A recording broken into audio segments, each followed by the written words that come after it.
ওয়ালাইকুম। ওয়ালাইকুম আসসালাম ভাই, আমি এনামুল কইছিলাম যে আপনাদের বিকাশটা বুঝছেন, আমার একটা বিকাশ অ্যাকাউন্ট আছে বুঝছেন, যে বিকাশটা অ্যাকাউন্টের মধ্যে বুঝছেন টিয়া আগে একবার টিয়া আসলাম বুঝছেন, আগে টিয়া দেয় আসলাম, এমন তো অ্যাকাউন্টে টিয়া 2 আনা লাগে বুঝতে পারছি না।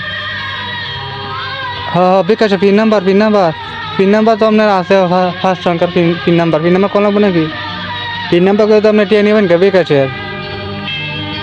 কইতাম পিন নাম্বার হচ্ছে আপনার 3টা 3 আর 4টা 4 আর 1টা 2, এটা হচ্ছে পিন নাম্বার। আরে বেড়া, এটা আমার সঠিক পিন নাম্বার বলতে, এটা আমার সঠিক নাম্বার, এটা তো সঠিক নাম্বার। দূর বেড়া, ভুল দিতাম, এটা আমার সঠিক নাম্বার। আমি তোর পিন নাম্বার দেলাই, হ্যাঁ তুই পিন নাম্বারটা দিয়া আমার ঠিক আছে টিয়া দিয়া আছে, এটা লুই থাকা। এই বেড়া, এ তো মক্কেল কারে পাইছ তুই, মনে আমি মক্কেল তোর, আমি পিন নাম্বারটা কই আর তুই আমার পিছনে দিয়ে টিয়া দিয়া আছে, এটা তুই লুই থাকা। হ্যাঁ তুই কয়দিন ধরে ব্যবসাটা লইছ, ব্যবসাটা এই ব্যবসা কয়দিন ধরে লইছ তুই? এই বেড়া, আচ্ছা রাখ, বেদ বেরোচ্ছে ফোন রাখ।